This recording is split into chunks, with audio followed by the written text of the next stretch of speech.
ದೇವರ ಪರಿಶುದ್ಧ ನಾಮಕ್ಕೆ ಸ್ತೋತ್ರ ಉಂಟಾಗಲಿ. ಈ 2 ನಿಮಿಷ ನಿಮ್ಮೊಟ್ಟಿಗೆ ಕಾರ್ಯಕ್ರಮಕ್ಕೆ ಸ್ವಾಗತ. ಈ ದಿನಕ್ಕೆ ನೇಮಕವಾದಂಥ ದೇವರ ವಾಕ್ಯವನ್ನು ಓದಿಕೊಳ್ಳೋಣ. ಹಗ್ಗಾಯನು ಬರೆದಂಥ ಪ್ರವಾದನೆಯ ಗ್ರಂಥ 2ನೇ ಅಧ್ಯಾಯದ 5ನೇ ವಚನ. ನಾನು ನಿಮಗೆ ಪ್ರಮಾಣವಾಗಿ ಕೊಟ್ಟ ಮಾತನ್ನು ನೆರವೇರಿಸುವೆನು. ನನ್ನ ಆತ್ಮನು ನಿಮ್ಮ ಮಧ್ಯದಲ್ಲಿ ನೆಲೆಗೊಂಡಿರುವನು, ಹೆದರಬೇಡಿರಿ ಎಂಬುವಂಥದ್ದೇ. ಕರ್ತನಲ್ಲಿ ಪ್ರೀತಿಯುಳ್ಳ ದೇವರ ಮಕ್ಕಳೇ, ವಾಗ್ದಾನ ಮಾಡಿದ ಆತನು ನಂಬಲು ಯೋಗ್ಯನಾಗಿದ್ದಾನೆ. ಈ ಬೆಳಗಿನ ವೇಳೆಯಲ್ಲಿ ದೇವರು ತಾನು ಮಾಡಿದಂಥ ವಾಗ್ದಾನವನ್ನು ಇಸ್ರಾಯೇಲರ ಸಂಗಡ ನಾನು ಈ ಮಾತುಗಳನ್ನು ನೆರವೇರಿಸುತ್ತೇನೆ ಎಂಬುದಾಗಿ ಹೇಳುವ ವಾಕ್ಯ ಭಾಗವನ್ನು ನಾವು ಓದಿಕೊಳ್ಳುತ್ತೇವೆ.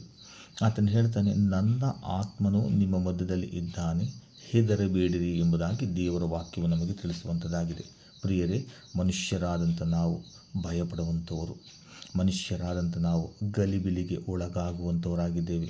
ಮನುಷ್ಯರಾದಂಥ ನಾವು ದಿಗ್ಭ್ರಮೆಗೆ ಒಳಗಾಗುವಂಥ ವ್ಯಕ್ತಿಗಳಾಗಿದ್ದೇವೆ. ಈ ಎಲ್ಲವುಗಳನ್ನು ಅರಿತಿರುವಂಥ ದೇವರು ತಾನೇ ಪ್ರತಿನಿತ್ಯವೂ ನಮಗೆ ಹೆದರಬೇಡಿರಿ, ಭಯಪಡಬೇಡಿರಿ ಎಂಬುದಾಗಿ ಅಥವಾ ದಿಗ್ಭ್ರಮೆಗೊಳ್ಳದಿರಿ ಎಂಬುದಾಗಿ ತನ್ನ ವಾಕ್ಯದ ಮುಖಾಂತರವಾಗಿ ಮಾತನಾಡುವಂಥ ದೇವರಾಗಿದ್ದಾನೆ.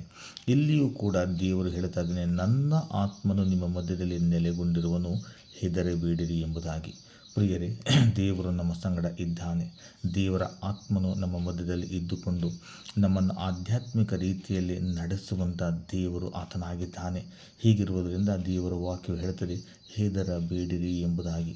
ನಮ್ಮ ಜೀವಿತದಲ್ಲಿ ಬರುವಂಥ ಎಲ್ಲ ಸಮಸ್ಯೆಗಳು, ಕಷ್ಟಗಳು, ಶೋಧನೆಗಳು ಇವುಗಳನ್ನು ನಾವು ನೋಡುವಾಗ ನಾವು ಭಯಪಟ್ಟುಕೊಳ್ಳುತ್ತೇವೆ. ಆದರೆ ದೇವರ ವಾಕ್ಯ ಹೇಳುತ್ತದೆ, ನನ್ನ ಆತ್ಮನನ್ನು ನಿಮ್ಮ ಮಧ್ಯದಲ್ಲಿ ನೆಲೆಗೊಳಿಸಿದ್ದೇನೆ, ಆದುದರಿಂದ ನೀವು ಭಯಪಡಬೇಡಿರಿ. ಈ ಆತ್ಮನು ತಾನೇ ನೀವು ಬಿದ್ದು ಹೋಗುವ ಸಮಯ ಬಂದಾಗ ನಿಮ್ಮನ್ನು ಆಧ್ಯಾತ್ಮಿಕ ರೀತಿಯಲ್ಲಿ ಬಲಪಡಿಸಿ ನಡೆಸುವಾತನಾಗಿದ್ದಾನೆ ಎಂಬುದನ್ನು ದೇವರ ವಾಕ್ಯದ ಮುಖಾಂತರವಾಗಿ ನಾವು ನೋಡಿಕೊಳ್ಳುತ್ತೇವೆ. ಪ್ರಿಯರೇ, ದೇವರ ಆತ್ಮನು ನಮ್ಮ ಸಂಗಡ ಇದ್ದಾನೆ. ನಾವು ಭಯಪಡುವಂಥ ಅವಶ್ಯಕತೆ ಇಲ್ಲ.